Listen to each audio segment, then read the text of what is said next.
അങ്ങനെ പിടിക്കില്ല ചേച്ചി, ചിലപ്പോ പെട്ടെന്ന് ഞാൻ വളയും. നീ ഇന്നലെ ഇവിടെ ഇല്ലായിരുന്ന? ഇല്ല ചേച്ചി, ഞാൻ അനീത്തിലെ കല്യാണത്തിന് പോയി 12 മണിയായി വന്നപ്പോ രാത്രി. ആ അങ്ങനെ വരട്ടെ, ചുമ്മാതല്ല. എടാ നീ ഇവിടെ നടക്കുന്ന കാര്യങ്ങൾ വല്ല അറിയുന്നുണ്ടോ?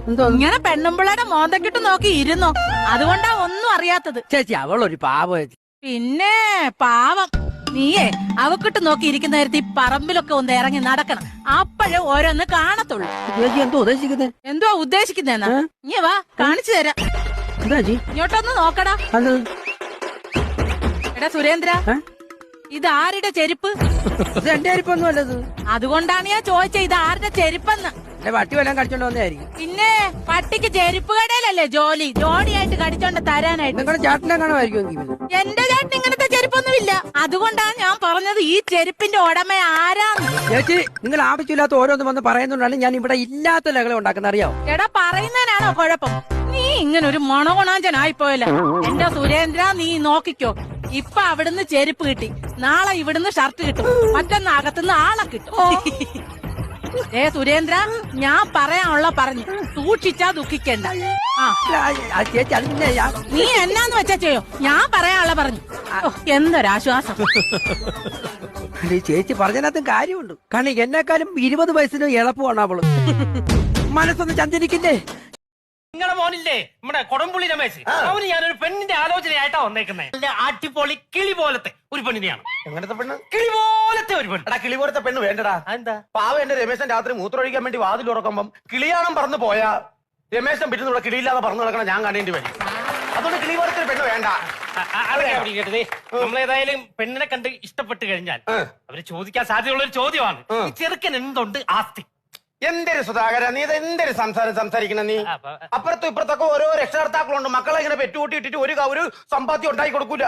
അത് കണക്കല്ല എന്റെ രമേശന്റെ അച്ഛൻ അങ്ങേരുണ്ടല്ലേ, മരിക്കുന്ന സമയത്ത് 5 ലക്ഷം രൂപ ബാങ്കില് ഡെപ്പോസിറ്റ് ഉണ്ടായിരുന്നല്ലേ, കട ഉണ്ടാക്കിയിട്ടാണ് ചത്തത്.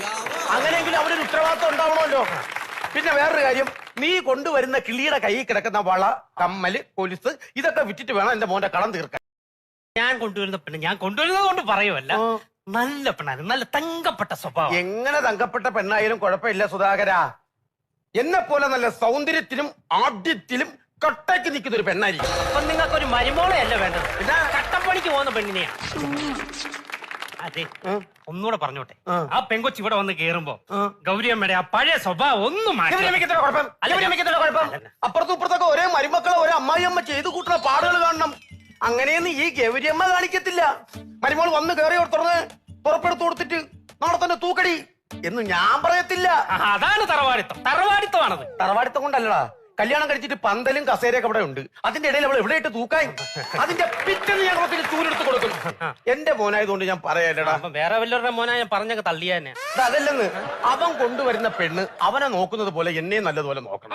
ഈ സ്വഭാവമാണ് വരുന്ന പെണ്ണ് ശരിക്കും തുറിച്ച് നോക്കും. ഞാനും താനുമായിട്ടുള്ള പ്രേമം നമ്മൾ രണ്ടുപേരും അല്ലാണ്ട് മൂന്നാമതൊരാൾ അറിയുന്നു ഇല്ല കേട്ടോ. പ്രത്യേകിച്ച് എന്റെ മകൻ ഗിരീഷ്, അതെന്താ? അവനെ പോലെ പെണ്ണ് വായി നോക്കി ഈ നാട്ടിനോടത്തിനില്ലറിയോ? അതെന്താന്നറിയോ? ഒരു പെണ്ണിനെ പോലെ അവൻ വെറുതെ വിടത്തില്ല. ചേട്ടന്റെ മോനായതുകൊണ്ടാ. പിന്നെ അപ്പൊ എങ്ങനെയാ എന്താ? നമുക്ക് പാർക്കിലേക്കോ ബീച്ചിലേക്കോ? ഞാൻ വരാം, നാളെ വരാം. വരുവോ? വരും. വിളിക്കുവോ? ഉറപ്പായിട്ട് വരും. ഇന്ന് രാത്രി ആ വിളിക്കണം. വിളിക്കണം, ഞാൻ കാത്തിരിക്കും. വിളിക്കണം. ഇനി അറിയാൻ പോകുന്നേ ഉള്ളൂ. കളവാ. അയ്യടാ നിന്റെ അച്ഛൻ നല്ലടാ കേട്ടോ, നിന്റെ അച്ഛൻ തന്നെ. എങ്ങനെയാടാ നിങ്ങൾ രണ്ടുപേരും ഒരേപോലത്തെ സ്വഭാവം? നീ എന്താണ് ഇവിടെ? ഞാൻ ഇവിടുത്തെ ലൈൻമാൻ. കറക്റ്റ് ജോലി കിട്ടിട്ടാ.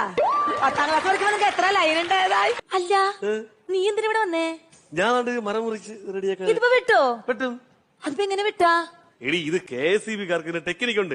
അതായത് നമ്മൾ ആദ്യം അങ്ങോട്ട് വന്ന് വയറെ പിടിച്ച് വലിയടാ, എന്നിട്ട് വലിച്ചു നീട്ട്, എന്നിട്ട് അപ്പുറത്തെ വീട്ടിലോടെ കണക്ഷൻ കൊടുക്കായി കേട്ടാ. അവിടെ പറഞ്ഞു. അതൊക്കെ പോട്ടെ. നിന്റെ കല്യാണം കഴിഞ്ഞാടാ? കല്യാണം കഴിഞ്ഞടി. ഓ ആണാ? എങ്ങനെയുണ്ട് പെണ്ണ്? സൂപ്പർ പീസ് അല്ലേ? അതാ ഇത് വെച്ച് കഴിഞ്ഞാൽ ഒരു കുഴപ്പമില്ല. ഓ ഇത് വെച്ച അവിടെ പറഞ്ഞതാണ്. നല്ല പെണ്ണാടി, സുന്ദരി പെണ്ണ. അല്ല വേറെ കാര്യം ചോദിക്കട്ടെ, ഹണിമൂണൊക്കെ എങ്ങനെ ഉണ്ടായിരുന്നു? ഒരു വെടി ഒരു പുക, പിന്നെ ഒരു പുകച്ചില്, മൊത്തം കത്തി കഴിഞ്ഞു പോയി. ഒരു രക്ഷയില്ല. ഞാൻ നോക്കുമ്പോ ഒരു പുക മാറാ മാത്രം. ഞാൻ പറഞ്ഞു കേറല്ലേ കേറല്ലേ ഞാൻ കത്തി കരിഞ്ഞോ കേറല്ലേ ഒടി മൊത്തം